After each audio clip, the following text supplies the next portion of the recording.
Now, Sir Alan, The Apprentice has put business on primetime television. Were you surprised by the success of The Apprentice? Yes and no, because I saw it in America, first of all. Well, Sven, after a lot of waiting, we saw your final squad on Monday. You were surprised? I was surprised. It was certainly one of the positions. I think a lot of people were surprised, but I understand in a radio poll, I think 80% of the British public supported you in your choice. But was it difficult decisions to make? Yes, of course, it's very difficult decisions to make when you have to phone up 10 people saying you are not in the squad. You mentioned Iraq hanging over the second term, and you mentioned the divisive nature of Iraq. With the benefit of hindsight, would you have approached the whole Iraq situation differently? Yeah, how do you establish the mental strength of someone like Theo Walcott, someone like Aaron Lennon, who are new to the squad? Yeah, if we talk about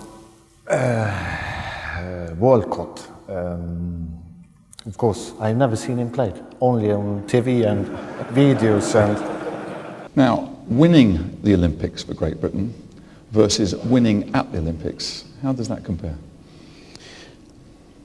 It's a good question, and for me, I think that being a part of a team that brought the Games back to the UK for the first time in 64 years was more important than the individual achievements earlier in my career. Well, Clive, I think the first subject I'd like you to sort of contribute on is Theo Walcott, because you actually have seen him play, haven't you? He's rubbish. Did that, in a sense, mark your period of Director General with a big change of regime from your predecessor, John Birt? It's the stories they tell about you that matter, because either they're positive or they're negative. A story was told about you and your driver. Do you want to tell that story? I just got there.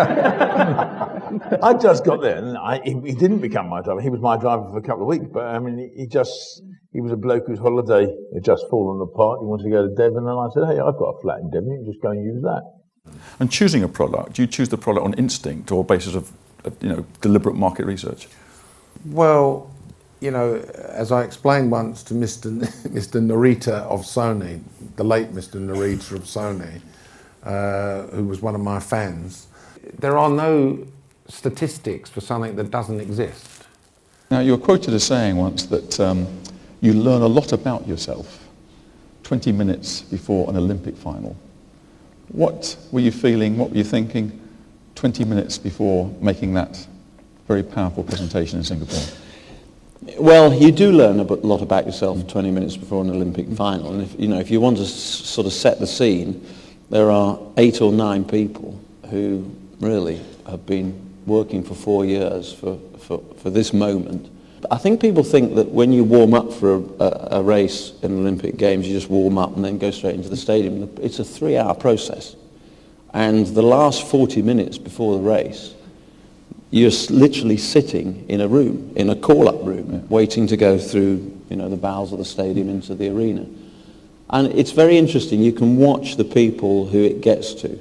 Whilst I was talking about setting goals, it would be wrong to say that you had any sort of career plan at all. Or am I being unfair? Well, I left school to be a trainee manager at Marks and Spencer.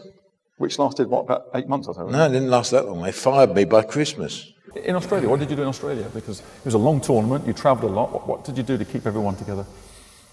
I think you find if you've got the right players, I mean, these incredibly professional athletes, they know how to fill their time in. I think at times you can sometimes give them too much, and they feel too pressurised. I mean, you're in a big pressure situation. When you're not training, you're not involved with the team, you need to give them the space. The biggest thing is having a group of players you totally trust. Sven announced his squad on Monday. If you could have picked one of those players for Monday to have in the 66 side, which player would that have been? Well, it's very difficult. I'd go for either of the midfield players.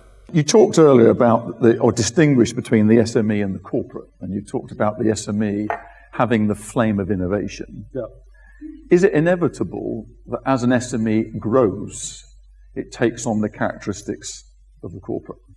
No, it's not. I tell you, but it's interesting what corporates are doing. Some of you, your colleagues who've left school, I go back again to my childhood. My dad was panicked about me because he only knew a world where you begged for a job and you clung on to it. I'm afraid the clock has beaten us, but I hope you'll join me in thanking them for a fascinating insight and wishing Sven all the best in Germany.